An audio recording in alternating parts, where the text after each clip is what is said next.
Welcome into Real Pod Wednesdays. Dan Hope joined by Andy Anders after a week off. Andy was able to get some sun down in Costa Rica. I'm also back from my trip. And, I was worried, Andy, when we were gone for a week. I'm thinking, there's no show. There's probably going to be all kinds of stuff that happens in the 2 weeks between shows. And there really hasn't been a whole lot that's happened the last couple of weeks. It feels like we're finally kind of in the throes of the off season here for Ohio State football. The second transfer window is over. Summer workouts will start soon, but still, over a couple of months away from the start of preseason camp. This is certainly the quiet time of the year for Ohio State football, and they are still looking at players in the transfer portal. Still possible that Ohio State could add a player or two from the transfer portal. We did see Ohio State add a couple of walk-ons who could potentially have an impact on special teams. I think, in particular, former Buffalo punter Anthony Venneri, who was added as a preferred walk-on, but you look at his stats, he was in the top 30 last year in punting average in the FBS at Buffalo, actually had a better punting average than Jesse Mirko, Ohio State's former scholarship punter who transferred to Vanderbilt, and was a freshman All-American in 2022. And so I think you look at Anthony Venneri, somebody who's coming in with a chance to certainly be the starting punter this year. He'll have some competition from Nick McLarty, coming in, scholarship punter from Australia, as well as returning walk-on Joe McGuire, who's also from Australia. But I think if I was handicapping it right now, I would probably pick Anthony Venneri to be Ohio State's starting punter this year, based on the fact that he has already proven he can do it at a high level in the FBS for 2 years. A little punting competition in Columbus this fall. I'm kind of excited to watch that, a little fun battle off to the side while, all the attention is on the quarterback and offensive line situations here. Got to thank, the Ohio State athletics world for respecting our vacation time, not hitting us with a cavalcade of news. Even on the basketball front, Ohio State still is looking for one more transfer, and that hasn't really moved a lot in the last week. We'll see where that ends up. But yeah, it was a great week of vacation, and now I'm excited to get in here, kind of nuts and bolts, and talk about where the depth of this football team is heading into the 2024 football season, because there's some areas where they're very strong and some areas where, the depth is a concern, where even the starters are a concern for this team. Yeah, I mean, we've talked about it a lot already this offseason, and this is a really strong roster for Ohio State. We know what the expectations are for this team, and the expectations for this team is to win a national championship. They have the kind of roster that they should be capable of achieving all of their goals this year, the goals that obviously Ohio State has not achieved for the past few years. But one thing that, Ryan Day's talked about a lot, and I think is going to be a big talking point here in these next few months as we build up to the start of a 2024 season, is going to be the importance of depth this year, because you talk about, with the expansion of the college football playoff, the possibility for teams to play 16 or 17 games this year. The teams that win the national championship this year are going to have to win more games to get there than ever before. And so the importance of having quality depth across your roster is going to be more important than ever to get through a 16 to 17 game season. There's going to be more, load management during the regular season, trying to manage reps of guys. And then you just have to worry about the possibility of, if you have a season ending injury, the more games you play, the more likely you are to have players who are injured at the end of the season. And so depth is going to be as important as it's ever been. Ryan Day has said that he feels like, he felt like in the past they needed to have 2 guys at every position. Now they feel like they have to have 3 guys at every position. So we're going to kind of break this down position by position, looking at the roster and kind of evaluating where the depth is at on this roster at each position. But if we start at the quarterback position, there's no argument there. The depth that Ohio State has at quarterback is outstanding. We thought going into the post-spring transfer window, it was probably likely Ohio State would lose at least one quarterback to a transfer. There were people who thought that Ohio State might lose 2 or 3 quarterbacks to the transfer portal. If that had happened, we'd be in a very different situation right now talking about the depth at quarterback. But in fact, all 5 of Ohio State scholarship quarterbacks from the spring stuck around for the fall. That makes Ohio State I did the math last week in an article on 11warriors.com, and I encourage everybody to check that out because it did take a lot of math to put that one together. That out of the teams that were ranked in ESPN's preseason top 25, only 2 teams have 5 scholarship quarterbacks, Ohio State and Michigan. And one of Michigan's scholarship quarterbacks is a promoted walk-on, Davis Warren. So Ohio State is the only team in the preseason top 25, at least in ESPN's preseason top 25, that has 5 true scholarship quarterbacks who were recruited as scholarship quarterbacks on its roster. And I mean, all 5 of those guys are very talented. There's not one guy in that group of 5 that's like, is he really an Ohio State caliber quarterback? Like, I think all 5 of these guys are. All 5 of them are not going to ultimately end up being starters at Ohio State because it just isn't possible. But all 5 of these guys are capable of playing for Ohio State or playing at another Power 5 school if they ultimately choose to transfer in the future. But you look at the depth at quarterback, you start with Will Howard, a guy who has 27 games of starting experience under his belt. Then you have 2 returning quarterbacks from last season in Devin Brown and Lincoln Kienholz, guys who, the program has been high on in their developmental potential. And then you have 2 really highly touted freshmen in Julian Sayin and Aaron Noland, who are now in the program. And so you could not ask, especially in 2024, when transfers, particularly at the quarterback position, have become more commonplace than ever, you could not ask for better depth at quarterback that Ohio State has. Now, the top of the depth chart at quarterback remains a question mark because we still don't know, is Will Howard going to be good enough to be that elite quarterback that Ohio State needs to win a national championship this year? If he isn't, can Devin Brown or someone else in that room become that quarterback? We still don't know that.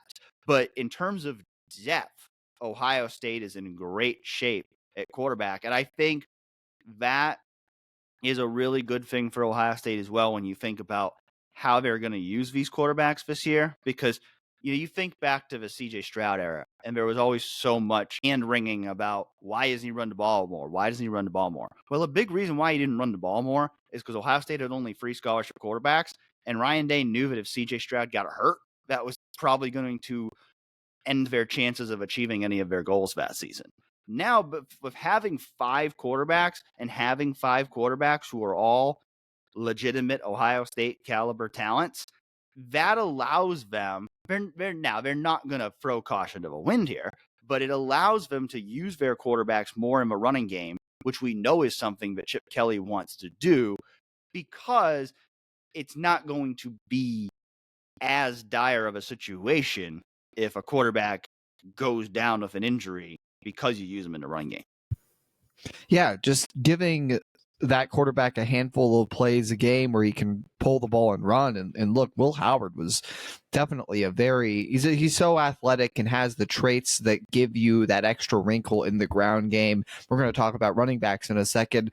When you have that extra layer in a spread scheme, it occupies a defender for Quinshon Judkins, for TreVeyon Henderson when they get the ball, because you gotta respect it. You gotta hold a defensive end. You gotta freeze a linebacker. We saw it for years with Justin Fields when you have that capability to just make a linebacker hesitate for half a step. That's all you need in football. And the rushing numbers, I think, have been clear in spread schemes for Ohio State, where their yards per carry numbers, their overall rushing numbers go up when they have a rushing threat at quarterback. And the depth is a reason why, like you said, they're going to have that ability. I think that off the bench, too, these depth options all also have that ability player to player, maybe except Julian Sayin, I don't think isn't necessarily unathletic, but smaller. If he were put in that situation, maybe not someone you would want running the ball as much just because he still needs to put on some weight and take those collegiate hits. But right now, he's probably 3rd on the depth chart, I would say, just based on coming out of spring. And Lincoln Kienholz is still battling in that mix, So whether it's Will Howard or Devin Brown, if Devin either beats Will Howard in the fall or is your top backup option, it is to say whoever the top backup option is out of those two, they're going to give you a rushing threat. And that is something that I think this offense is going to do, is going to be more predicated on running the football than we've seen in previous years because of what's in the backfield, because of maybe some pass protection concerns up front. You have someone like Josh Fryer probably starting at right tackle, right? There's still a chance he could move in, a small chance he could move inside, but likely starting at right tackle, where he's a better run blocker than he is a pass blocker. You have other players along the line like that who are more proven as run blockers.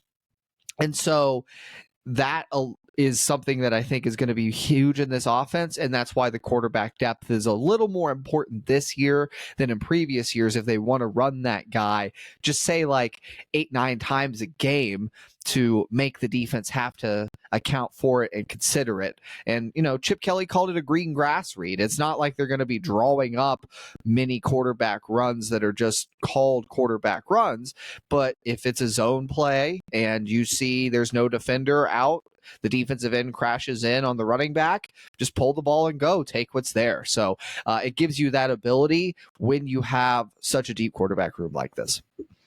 At running back, you mentioned it. I mean, the top of that running back depth chart is elite with TreVeyon Henderson, Quinshon Judkins, 1A and 1B in that room, whoever ends up being the starter. That gives you two elite running backs that you can count on, and it makes this, in my eyes, the best running back room in the country. When we talk about depth, I think the one thing that you don't love about this room at Ohio State is that you don't have anyone else on the running back roster who's really played much at the collegiate level. I think you would like to ideally have one more veteran running back on scholarship. Obviously, Ohio State was hoping that guy would be Dallin Hayden, and Dallin Hayden chose to transfer. Wasn't really anyone in the transfer portal who would have been a great fit to come in and be that third guy. They were linked at one point to Kayron Lynch-Adams from UMass, but he chose to go to Michigan State instead, which makes a lot of sense because this is a guy who was an 1,000-yard rusher last year. He would have come to Ohio State to be the third string running back. He can go to Michigan State and play a lot. And so they're in a position where you weren't going to get any great running back out of a transfer portal because they would know they're going to come in and be third on the depth chart at best. And so you kind of have to roll with the guys you have there. And I think Ohio State is confident in the guys that it has. I think James Peoples and Sam Williams-Dixon both had really good springs, which gives Ohio State confidence those guys can play as needed as freshmen. And then I think there's a legitimate belief in TC Caffey as well, even though he's a walk-on. I think Ohio State views him as a scholarship level or close to scholarship level player to where he can give them legitimate depth at running back. And so I think the fact that they have TC Caffey, a guy who in brief action a couple of years ago showed some skill, a guy who's continued to develop and impress them in practice, I think that gave them more comfortability in the room they have, that even though they lost Dallin Hayden, they didn't feel like they had to go get another transfer running back because, he's not actually a fifth scholarship running back, at least not right now, but he's good enough that he can function as that.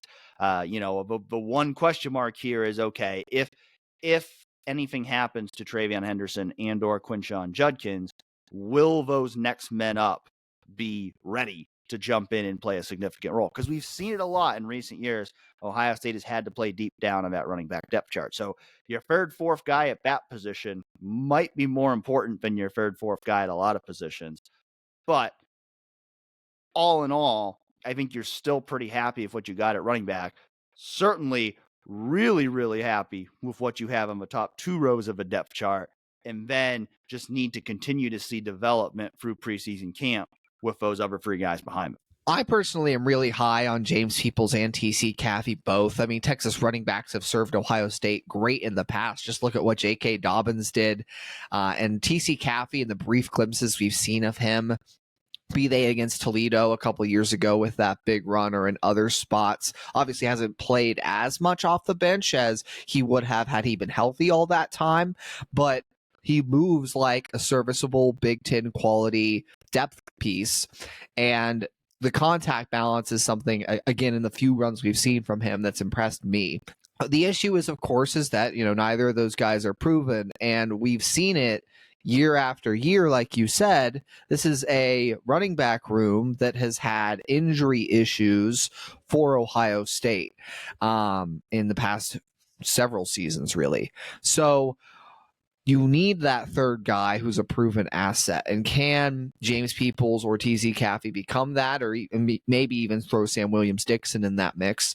That's the question. And I think there was a desire certainly to add a more proven guy. The problem is getting someone to come in and be the third running back that's actually an upgrade over either James Peoples or TC Caffey or Sam Williams-Dixon. That's hard to find, pitching a guy on being the third guy, unless it's another young developmental situation, but then that's already where you're at with James Peoples and Sam Williams-Dixon. So I think this is a room that if multiple players go down, you're really in trouble. And that is a scary proposition, given that's something that's happened to Ohio State. There have been games the past couple seasons where they were without multiple running backs at the top of their depth chart.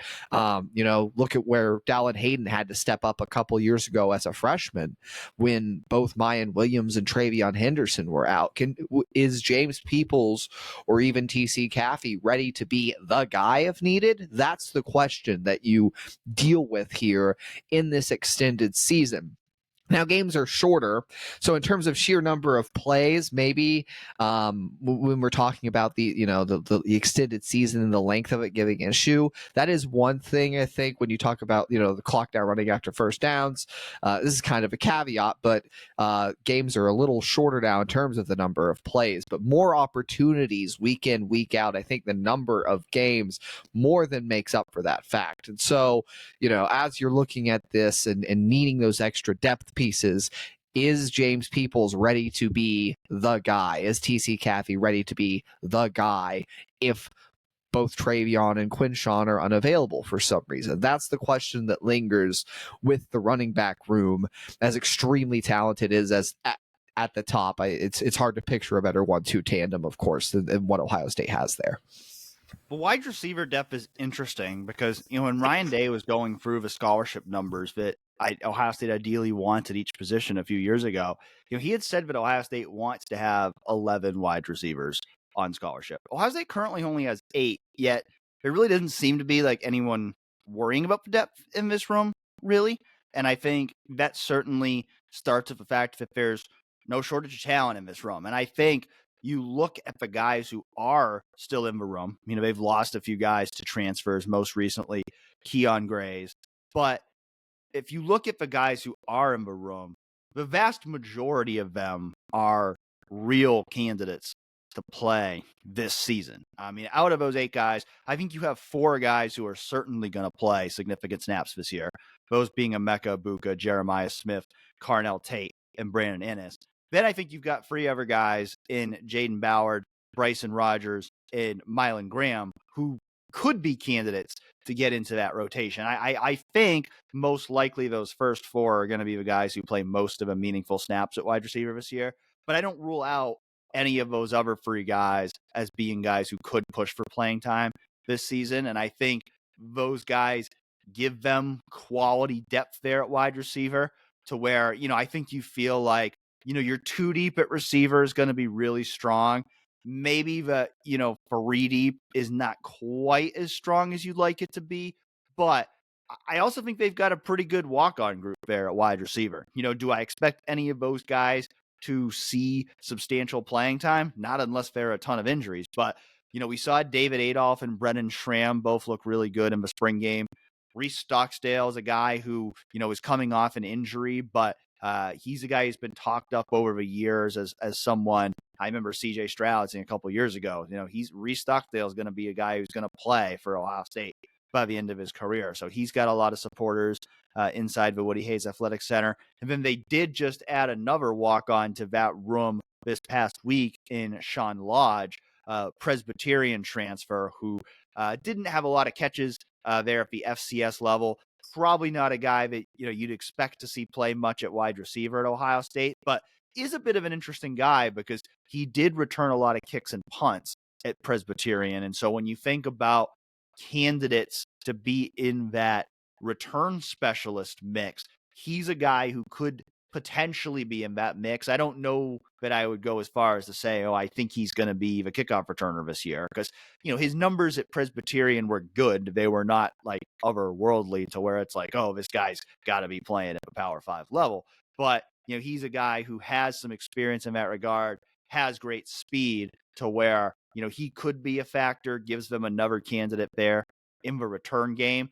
But, specific to the wide receiver group, I think you'd like it if your total numbers were a little bit higher than they are right now. But I think you still feel really good about what you have because the top end talent is certainly there. And I think, at least that 2 deep is going to be really strong. Yeah, it's amazing to talk about too, because you look at that 2 deep and it's all young guys, right? It's all first and second year players for the most part. The only 2 like experienced players that Ohio State has that you expect to really be factors in this receiver rotation are Emeka Egbuka and Jaden Ballard, who Ballard isn't even among that top 4 we've been discussing all offseason, right? The top 4 is 2 second years of freshmen and then Egbuka. So it's crazy because, how many other receiver rooms in the country could you possibly look at with that number of freshmen, sophomores, redshirt freshmen and say,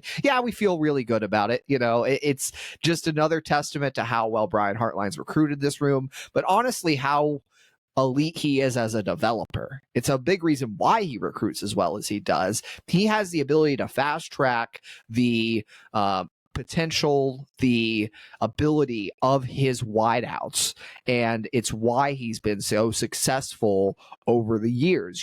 Chris Olave is obviously maybe the prime example of that, a guy who wasn't highly touted as a recruit out of high school, or certainly not as highly touted as others that he's landed, but became an impact player for Ohio State in short order. And how fast Jeremiah Smith has come along. Now, obviously, number 1 overall prospect in the country, as can't miss of a talent as you get. But just even the strides he took this spring and watching him in the practices we saw, not a hugely impactful spring game, but the practices we saw from Jeremiah Smith and the incredible things he was doing, how quickly he's going to be ready. It's just the dichotomy of how young this room is with how good you feel about it is pretty stark. And again, just what Hartline's done is crazy. I think Mylan Graham, you mentioned return men and return depth. That's another guy coming in as a freshman, blazing speed, could be a factor in that return game for Ohio State going forward, could provide at least some depth there. Kick return, punt return.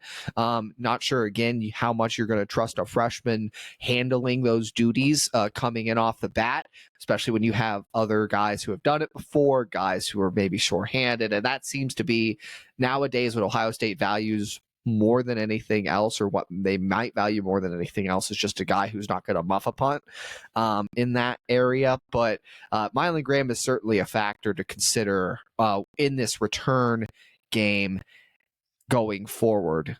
I think Jaden Ballard, too, when you talk about someone not just in that return game, but can he take the next step in his development? Kind of been waiting on it from Jaden. Didn't manage to get into things as a factor last year, but now entering this year at Ohio State, year 4, it's now or never for Jaden. And I think it says something that he stuck around, didn't transfer out, and they showed some confidence in him during the spring, consistently mixing it in with the ones. maybe Jaden Ballard could be more of a factor than we were assuming, Dan. Maybe it's more of a 5-man rotation than a 4-man with those other 4 we've talked about. And even Bryson Rogers is a guy who could enter that mix. This receiver room could rotate 5 or 6 deep with guys that are serious contributors before you then have to dip your toes below that in the 2 deep. So if you're mixing in that many guys throughout the season, 1 or 2 of them go down, suddenly it's not much of a drop-off if you have that many guys on that level. So I think this receiver room is in a really good spot exiting the spring, even if the sheer numbers aren't the biggest they've been here under Ryan Day. I think the tight end position is pretty similar to the quarterback position right now. And I look at it in terms of, depth versus proven talent at the top. They have tons of depth. They have 6 tight ends on scholarship, plus another guy who I think they would certainly consider to be a scholarship caliber player in Patrick Gurd. He played the most snaps of any returning walk-on last season. And so he's somebody who's going to be in that mix for tight end playing time, even though he is a walk-on. Again, much like at quarterback, I think the question is, they certainly have enough bodies there. Do they have, first and foremost, do they have one guy they can really rely on as the starter? And then do they have that second or third guy that they can also really rely on to allow them to use the multi-tight end packages that they'd like to use? It certainly looks like coming out of spring that G. Scott Jr. is the front runner to be the starter. I still think it's a bit of a question of just, can he be that guy they can really rely on every down, especially in the blocking game? Because we know he has upside as a receiver, doesn't really have production there yet.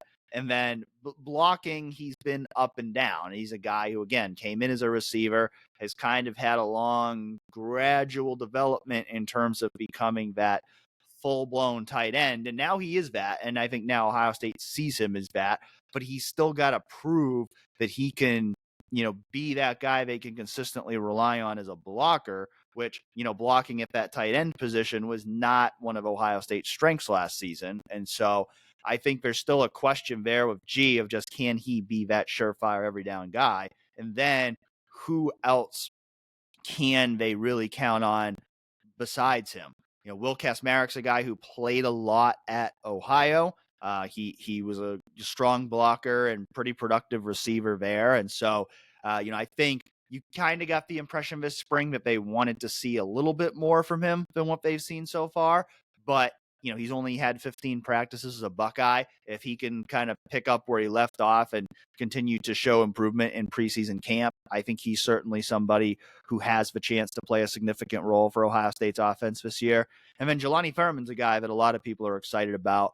Certainly has a lot of upside, again, developing into being that full-blown tight end still as just a redshirt freshman at Ohio State. But we know the talent is there.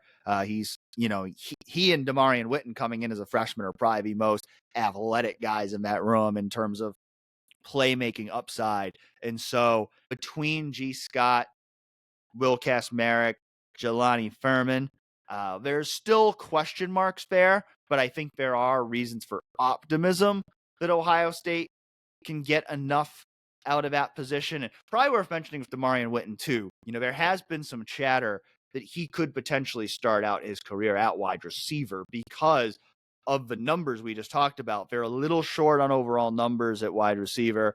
They're have a surplus really of what they need at tight end. So it wouldn't be shocking to see Damarian Witten potentially start out his career in that wide receiver room, because he is a guy that's going to need to put on some weight before he can really play tight end, but he has the athleticism where he could play wide out too. So it will be interesting to see what they do with Damarian Witten. Either way, this is probably going to be a developmental year for him with him coming in the summer.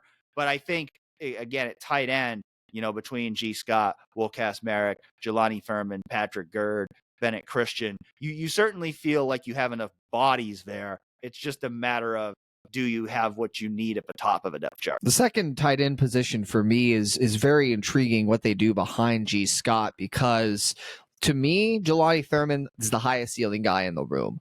You talk about who has the best potential long term at tight end, the athleticism, what he can do as a receiving threat. I think easily Jelani Thurman is going to be that. He's going to be that guy eventually. Looking at the recruiting pedigree, looking at the athletic traits, brief glimpses we've seen, I'm really high on Jelani Thurman, but I think for that second tight end spot, blocking is going to be more important than receiving. So maybe that allows Will Kacmarek to grab more of a mantle when they go 12 personnel, and you want that guy who can change the line of scrimmage a little bit, who can pass block a little bit. I think that's going to serve Will Kacmarek a little more. The other guy that I think is a little bit forgotten but could actually be a factor in the room this year is Bennett Christian.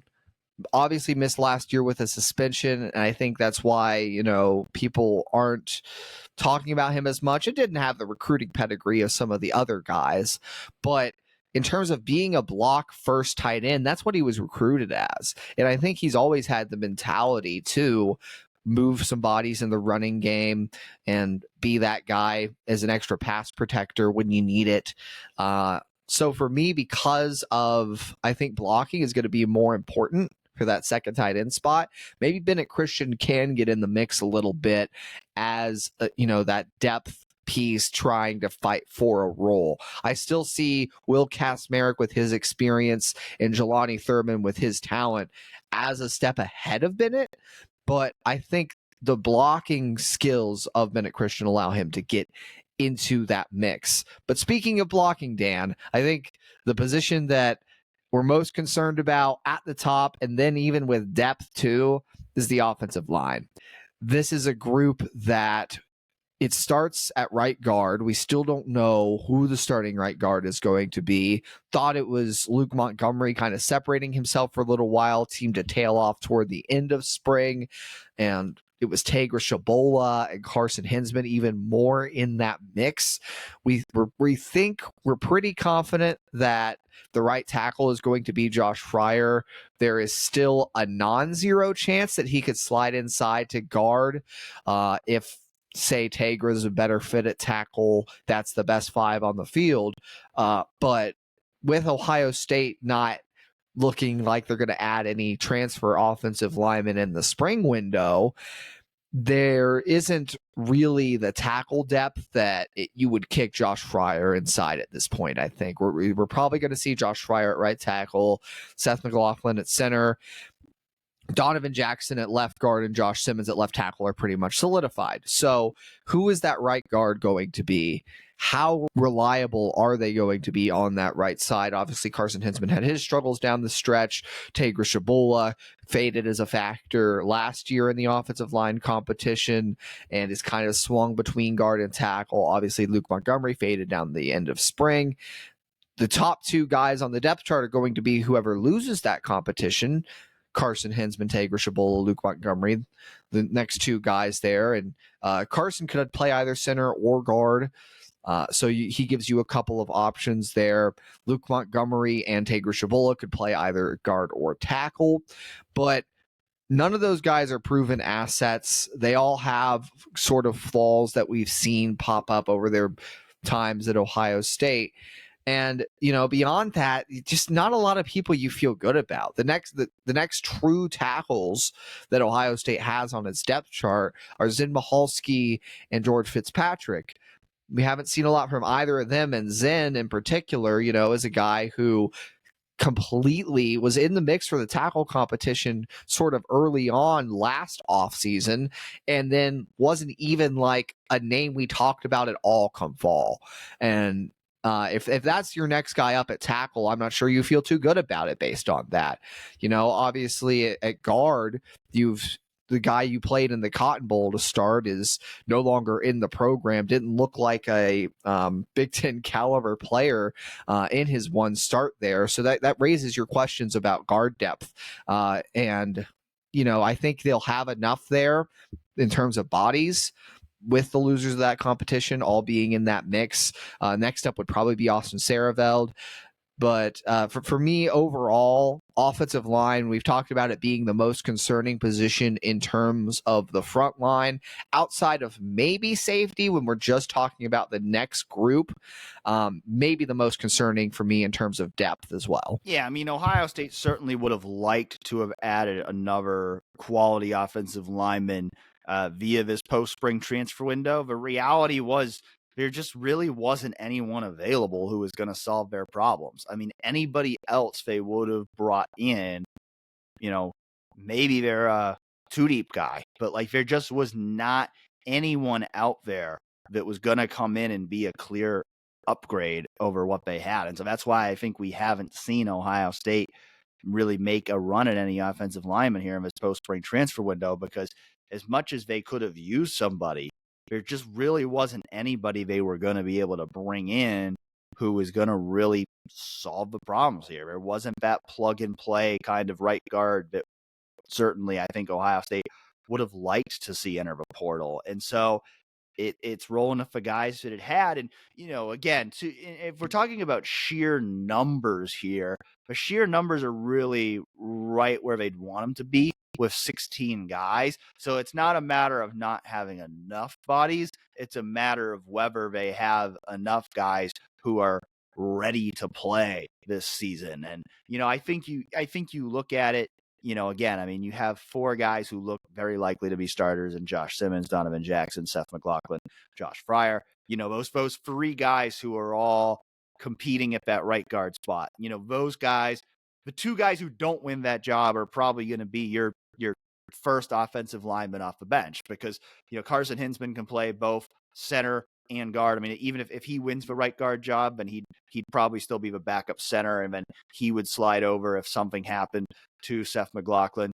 Tegra Shabola can play both guard and tackle. Luke Montgomery spent time at tackle too. So those are both guys who could potentially swing. I think it's probably true that if something was to happen to Josh Simmons or Josh Fryer, the next man up would probably be either Tegra Shabola or Luke Montgomery, even though those guys are competing at guard right now. I think out of those other guys, I think George Fitzpatrick would probably be ahead of Zen Mahalski at this point, because we did see George Fitzpatrick mix in a little bit with the first team this spring. And so I think he's further ahead in terms of a guy who is capable of contributing this year, most likely, than Zed Mahalski. But again, if they have to go to one of those two guys, do they feel great about it? Probably not. To your point, I think, the next guys on the interior are probably Austin Siereveld, Josh Padilla, again, behind that group of Hinsman, Shabola, and Montgomery, who are competing for that starting right guard job right now. So, without a doubt, if we're just talking position group as a whole, I think this is the position group that remains the biggest question mark going into the summer. It starts with the matter of, is that front five going to be good enough?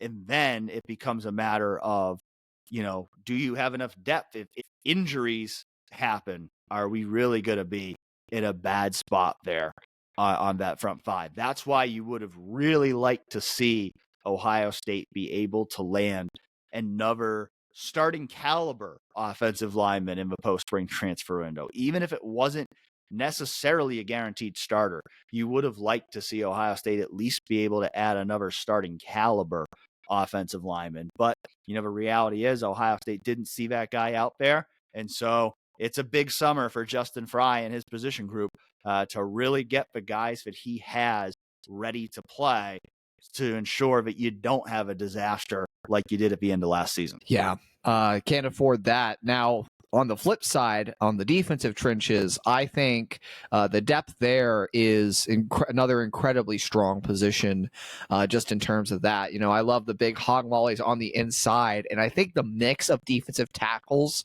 that Ohio State has is really intriguing. Obviously, at the top, it's going to be Tyleik Williams and Ty Hamilton, the two returning starters from last year, only losing Mike Hall from that sort of three-man starting rotation. But behind them, I think it starts with Hero Kanu, Jason Moore, and Kayden McDonald. And each of those guys gives you a unique skill set to bring to the table. Kayden McDonald, I think, is the purest nose guard Ohio State has had since Tommy Togiai. The size, the strength, what he can give you on that inside. He is a force to be reckoned with his athleticism from a talent-rich county there, kind of overlooked by Georgia. He's got that chip on his shoulder. I think that for me, it's about, can he get there in year 2? You've got all this size. He's going to need to be in great shape. You know, something we saw with Tyleik Williams early in his career was he would flash for a couple of plays, but then he couldn't really sustain it over the course of a game. So if Kayden McDonald's going to play a major rotational role, and I think this year they're going to want to roll defensive linemen a lot more than they did last year, if he's going to maintain that rotational role, he's got to be ready to, play 15, 20 plays a game if needed. If someone goes down and you need a one tech, he's probably the next guy up. So Kayden McDonald's got to be ready for that role, but he knows what his role is. He's a run stopper. He's in there to plug things, take up 2 offensive linemen, and really not allow teams to try and run the ball up the middle in certain situations. It's a chess piece too. And I think we've seen Jim Knowles have an ability to scheme up some chess pieces. I think he's again, that unique skill set, his size, strength, burst combination off the line is something that makes him a nose guard Ohio State hasn't had, again, since Tommy Togiai, when you talk about the ability to plug the middle. Also, though, Jason Moore, the length that he possesses at the 3 tech and the speed is awesome when you talk about maybe a pass rush specialist or, mixing in on other downs, trying to get some penetration, some separation from offensive linemen. And then Hero Kanu is kind of balanced at that 3 tech spot probably, but could also possibly factor in at the 1. And we've seen him develop well over the course of a couple years under Larry Johnson, I think, to where he's ready to make an impact this fall. And even throw Tywone Malone in that mix. I think we saw in the spring game him maybe get a little more usage. And I think he's a guy that could get in that mix a little more, didn't really factor in coming off of, the end of his baseball career there. Larry Johnson has talked about how he had to kind of take a year last year, right, and develop. But now I think is in a position where he too could contribute. So you really have 5, maybe even 6 guys that you feel pretty good about in that defensive tackle rotation. Yeah, I mean, I think the one thing that you would ideally like is one more guy in that defensive tackle group who has really played significant snaps at the collegiate level, because all those guys you mentioned, other than Tyleik Williams, Ty Hamilton, really haven't played a lot at the collegiate level. And I think that's why Ohio State was in on Michigan State transfer defensive tackle Derek Harmon before he committed to Oregon. But I also didn't feel like they really needed to add another defensive tackle, because I agree with you. I think that group of guys, I think there's a lot of upside in that group. And I think that combination is more than capable of giving Ohio State quality depth at defensive tackle. And so I do feel good about the group Ohio State has at defensive tackle, even if they really only have 2 proven guys going into the season, and Tyleik Williams and Ty Hamilton. Now at defensive end, I think their defensive end roster is pretty ideal. Like, I don't know that you could draw it up a whole lot better than what you have. You've got 2 excellent returning starters in Jack Sawyer and JT Tuimoloau. You have 2 guys in Caden Curry and Kenyatta Jackson who we would have penciled in a year ago to be the starters right now, because we would have thought Jack Sawyer and JT Tuimoloau were going to the NFL. So to have those 2 as your second string defensive ends, I think that's great for your depth and really allows you to rotate more if you want to do that at defensive end. I think Mitchell Melton's another guy who can allow them to do that. They've talked him up. He looked really good this spring. Injuries have been the thing that have really kept him off the field in his career, but I think if he can stay healthy, he's a guy who is really developed kind of from being kind of that tweener linebacker defensive end into a guy who I think they now feel like really can play defensive end, especially in pass rush situations. And so I think he gives them additional depth there at that defensive end spot. And then you've got a few, young guys as well. I think headlining them being Edric Houston as a guy who I don't know that we expect Edric Houston to play a ton this year just because of all those other guys I just mentioned. But Edric Houston certainly has the talent to make an immediate impact. This guy was a 5-star recruit coming out of Buford in Georgia. He already is built like a college defensive lineman. And so I think you take those 5 veterans plus Edric Houston. That gives you an elite 3-deep at that defensive end position. Yeah, I was surprised by just how much mayhem Mitchell Melton was causing this spring when we watched him. I think that's a guy who could be ready to make a bigger impact than people realize this year. And Larry Johnson, relying on some veterans maybe there with Mitchell Melton. And Kenyatta Jackson, Caden Curry, you just, again, the 2 deep, the 3 deep, even at this defensive end rotation is truly fantastic. And I think at linebacker too, Ohio State has some sneaky quality depth between Sonny Styles and CJ Hicks. Whoever loses that will linebacker competition is going to be an asset, might even rotate into the defense anyway. But that is going to be your top guy coming off the bench. I think they like where Gabe Powers has maybe progressed a little bit. You've got some other names in there. Arvell Reese, I think, is a guy who's a really intriguing athlete. And if you're going to have some situations maybe where a linebacker is going to line up on the end of the line of scrimmage this year, Arvell Reese is great for that role. We talk about sort of that in between linebacker, defensive end, body, and then quality young guys that are coming up between Garrett Stover and Peyton Pierce that are promising. You added a walk-on in Joey Velasquez. Obviously, Court Williams hasn't been healthy, but was a talent they liked before his injury history and the struggles he's been through at Ohio State. So this linebacker room is in a position where I think you have a few guys off the bench you feel really good about, and even some pieces where if you wanted to mix in a little 4-3 instead of the 4-2-5, you have the ability to do that with Sonny Styles and CJ Hicks, possibly both getting on the field at the same time. We saw some of that in the spring, just as a concept, and then obviously Cody Simon running the mic, running the show, taking over that Tommy Eichenberg role as the quarterback of the defense. So linebackers, not as deep as the defensive line, but I think you have enough guys there that you feel good about it. Yeah, I think historically you would have wanted to have 9 or 10 scholarship linebackers back when you were playing a 4-3 as your base defense. But we've seen it in the first 2 years of Jim Knowles' defense.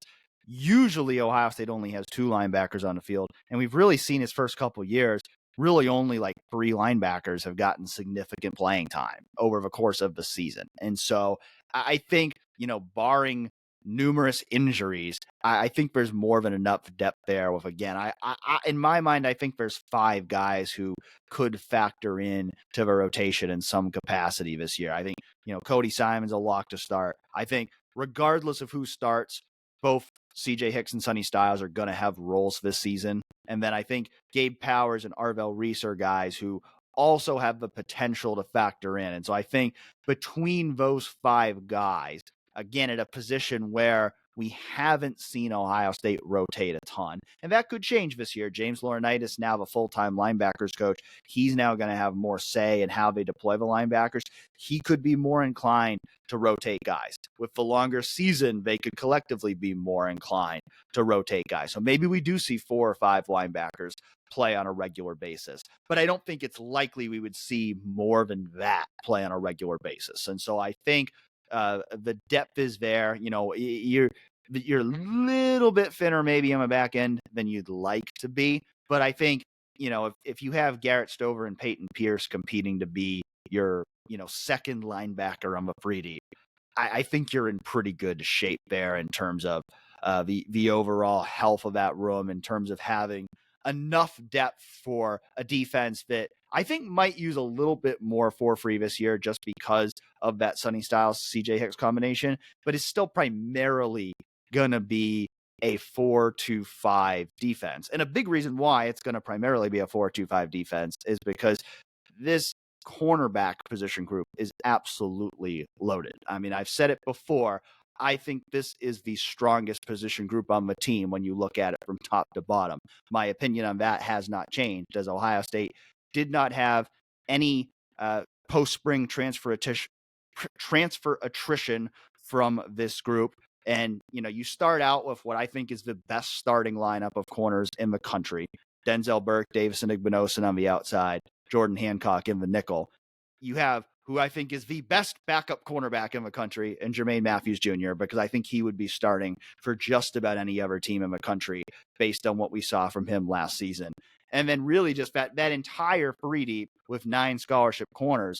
I mean, you're just loaded with intriguing talent there. I think Calvin Simpson-Hunt is a guy that coaches really like. I don't know how much he's going to play this year just because of those 4 guys in front of him, but I think he's a guy that they really like and are very high on his future. And so I think he's going to be a very quality second team corner for them. I think Lorenzo Styles Jr. is a guy who's going to be more than capable of contributing this year now that he will have a full year of development at cornerback under his belt. And then you've got a talented freshman class. We saw Aaron Scott get a lot of reps this spring. And he's a guy, a very highly touted recruit who, probably isn't going to play a lot as a freshman, but has the potential to make an early impact in his career.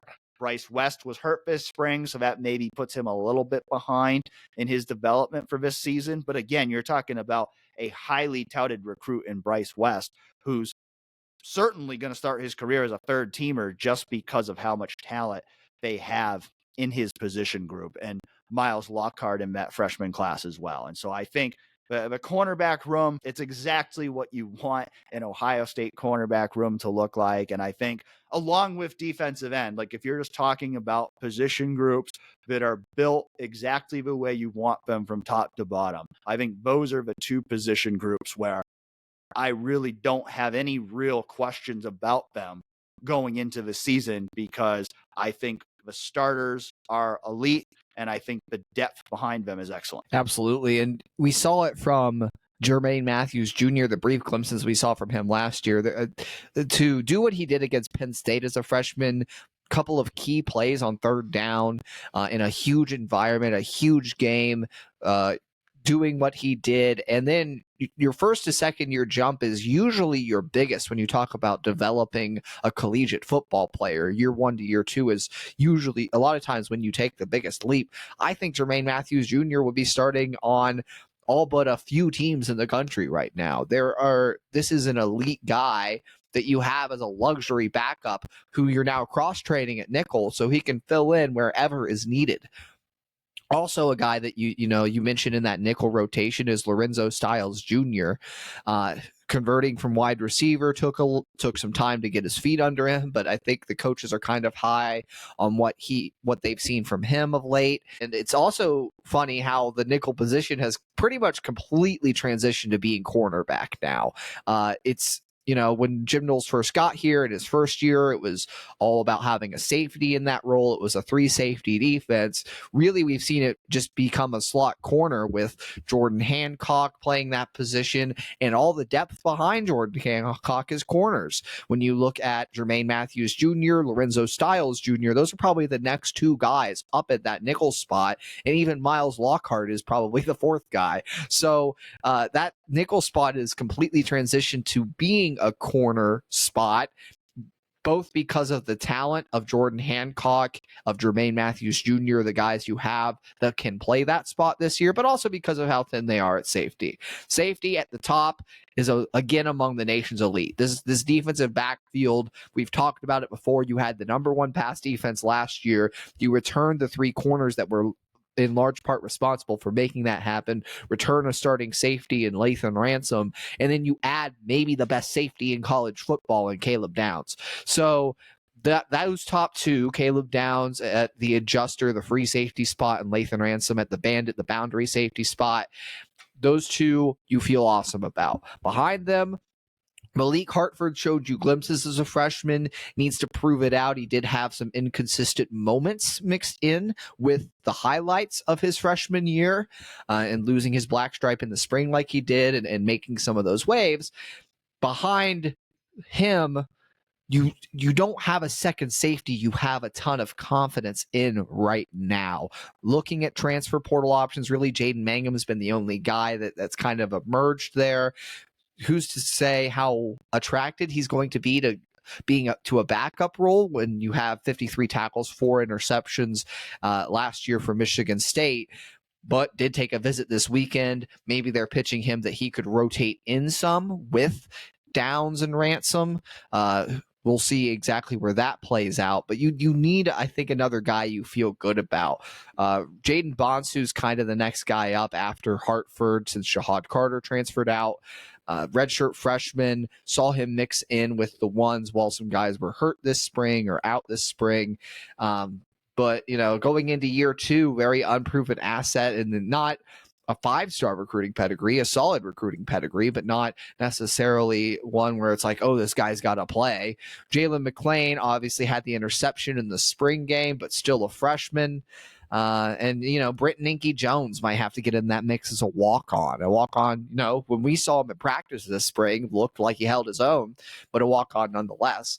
So the depth at safety is a concern for this team right now, and why they're looking at transfer portal options coming out of the spring window. But at the top, you feel awesome about it. Yeah, I mean, I think if you're looking at in terms of overall depth, in terms of numbers, this is the most concerning position, because you'd really like to have, I think, at least 8 safeties on the roster at scholarship, and you only have 6 right now. 2 of whom are true freshmen in Jalen McLean and Leroy Roker, and another who's a redshirt freshman that didn't play any snaps last year. And then Inky Jones, a guy I like. I think he's a guy who is another guy kind of like TC Caffey, where I think he is a scholarship level talent who's capable of getting them some quality depth.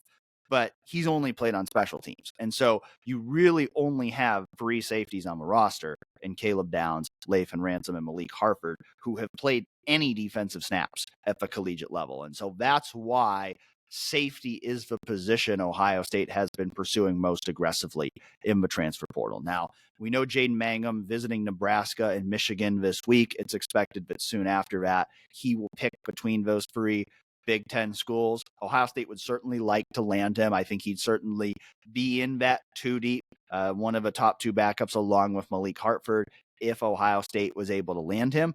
If it doesn't land him, I don't really know who they might get to fill that role. They were supposed to host another talented transfer, Cameron Broussard from Sacramento State, but he ended up canceling his visit.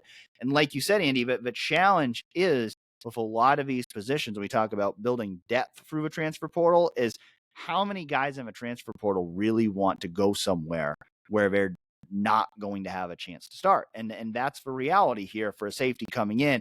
You have to be able to sell them on a multi-year plan, because, Jaden Mangum, he would play some if he comes to Ohio State this year. He's not going to take a starting job away from Caleb Downs or Lathan Ransom. And so you kind of have to sell him on, okay, you can come in, you'll be in our 2 deep, you'll get some snaps this year, and then you'll have a chance to go compete for that, starting strong safety job when Lathan Ransom is gone next year. And, that's a solid pitch. I mean, you're talking about coming to play for what could be the best defense in the country, what could be a national championship team. So I think that's a solid pitch, and I think that gives them a chance to get a quality safety, because there is absolutely a real path here to a spot on the 2 deep to some playing time at safety. It's just a matter of, does a guy like that, does he want that, or does he want to go somewhere where he could go start right now when he was a starter at Michigan State? I think, that's the question. We'll see.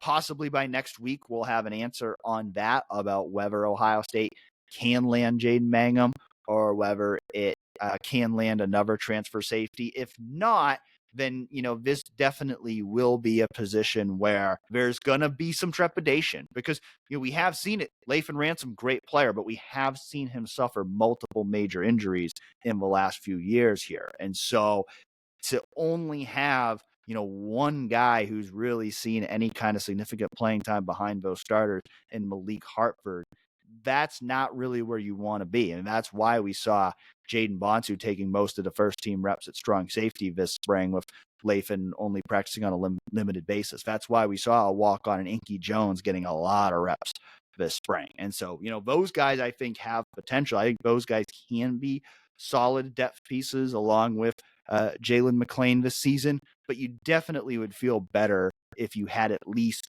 one more safety in that room. I think ideally Ohio State would probably like to add 2 more safeties to that room, but the portal's been closed for a couple weeks here, and Ohio State hasn't even added 1 yet. So I think adding 2 safeties at this point might be a little bit ambitious, but I think if Ohio State can add 1 quality veteran safety to kind of round out that 2 deep, I think then with the young talent you have, and if you kind of include Inky Jones as kind of at 8 scholarship level safety, I think at that point you'd feel pretty good about what you have. It's just a matter of, can they get that 1 more veteran? And if not, then will the rest of those guys be ready to go if they get into a situation where they have to play deeper into the depth chart?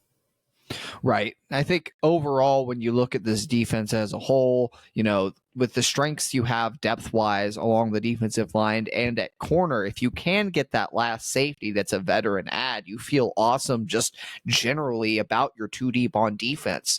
And the first unit should be, by all accounts, one of, if not the best defense in college football this year.